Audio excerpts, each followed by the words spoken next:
এখন থলী হিচাপে এখন ৰম্যভূমি হিচাপে ব্যৱহাৰ কৰি আহিছে আৰু সেইকাৰণে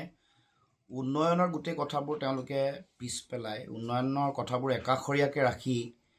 কেৱল মাত্ৰ এই কয়লাই হওক বা বিভিন্ন আন আন চুপাৰী গৰুৰ সিন্ডিকেট এই সকলো সিন্ডিকেটৰ পৰা তেওঁলোকে লুণ্ঠন কৰা আৰু ধন ঘটাৰ কাৰণে তেওঁলোকে কাম কাজ কৰি আহিছে এই কথা আমি বিভিন্ন সময়ত দেখিবলৈ পাইছোঁ আৰু সেইকাৰণে ৰাস্তা ঘাটৰ অৱস্থা যিয়েই নহওক লাগিলে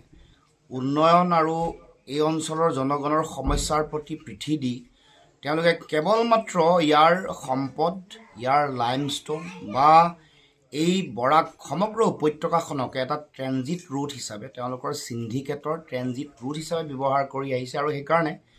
কিছুমান সিন্ডিকেটৰ এজেণ্ট মেলি দিছে কেতিয়াবা মন্ত্ৰীৰ নামত কেতিয়াবা হিমন্ত বিশ্ব শৰ্মাৰ কোনোবা ঘনিষ্ঠ মানুহৰ নামত আৰু সেই কথাৰ ফলশ্ৰুতিতে এনেকুৱা ধৰণৰ কাম কাজবোৰ হৈছে এনেকুৱা ব্ৰিজ কেতিয়াবা বেয়া অৱস্থাত থাকিলেও সকলো ধৰণৰ